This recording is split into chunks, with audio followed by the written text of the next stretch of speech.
যত্রতত্র ঝুঁকিপূর্ণভাবে ঝুলে থাকা বিদ্যুৎ লাইনের দিন শেষ। বিদ্যুৎ লাইন এবার ভূগর্ভে।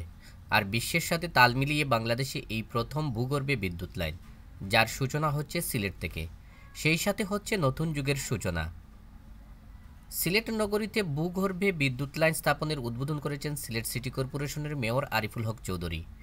আম্বরখানা পয়েন্টে এর উদ্বোধন পর্ব শেষে মেয়র আরিফ এ সম্পর্কে বিস্তারিত তুলে ধরার পাশাপাশি তুলে ধরেন তার স্বপ্নের কোনো কথা। শহরে বিদ্যুৎ আন্ডারগ্রাউন্ড হচ্ছে, বিদ্যুৎ লাইনটা আন্ডারগ্রাউন্ড করা হচ্ছে এবং বিদ্যুৎ বিতরণ ব্যবস্থাও আন্ডারগ্রাউন্ড করা হচ্ছে। এবং সেটা আপনারা জানেন, আমি নির্বাচনের আগ থেকে বলে আসছিলাম যে এই সিলেট শহরকে আমরা অন্তত মেন শহর যেগুলা, এগুলাকে আমরা আন্ডারগ্রাউন্ড করার জন্য আমরা চেষ্টা, আগেও অনেক একটু দেরি হয়ে গেলেও এবার এটা কমপ্লিটলি আমাদের কাজ শুরু হবে। এবং এতে আম্বরখানা বিদ্যুৎ অফিস থেকে শুরু করে এইটা হয়ে আমরা সার্কিট হাউস পর্যন্ত উভয় সাইড চুয়াট্টা থেকে সোজা সার্কিট হাউস পর্যন্ত, আরেকটা আছে চুয়াট্টা থেকে উসমানী মেডিকেল কলেজ হসপিটাল পর্যন্ত।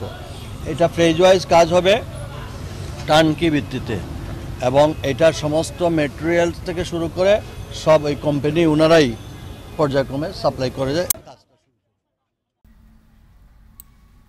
এ সময় মেয়র বলেন, বিগত সিটি কর্পোরেশন নির্বাচনে নগরবাসীর কাছে তার ওয়াদা ছিল নগরীতে ভূগর্ভে ঝুঁকিমুক্ত বিদ্যুৎ লাইন স্থাপনের।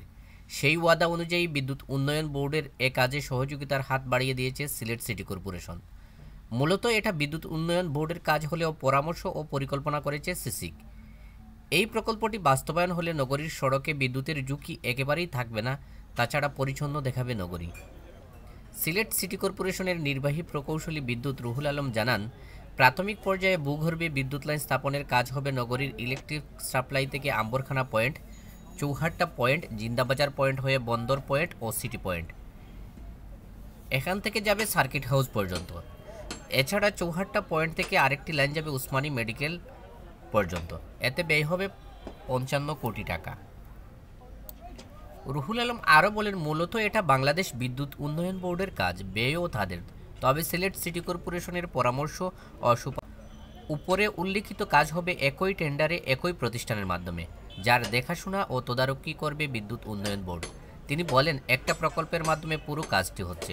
প্রকল্পের নাম সিলেট বিদ্যুৎ বিতরণ ব্যবস্থা উন্নয়ন প্রকল্প। পর্যায়ক্রমে পুরো নগরী নিয়ে আসা হবে এই প্রকল্পের আওতায়। পুরো কাজ শেষ হলে নগরীতে আর বিদ্যুতের জঞ্জাল থাকবে না বলে তিনি জানান। কোনো শহরে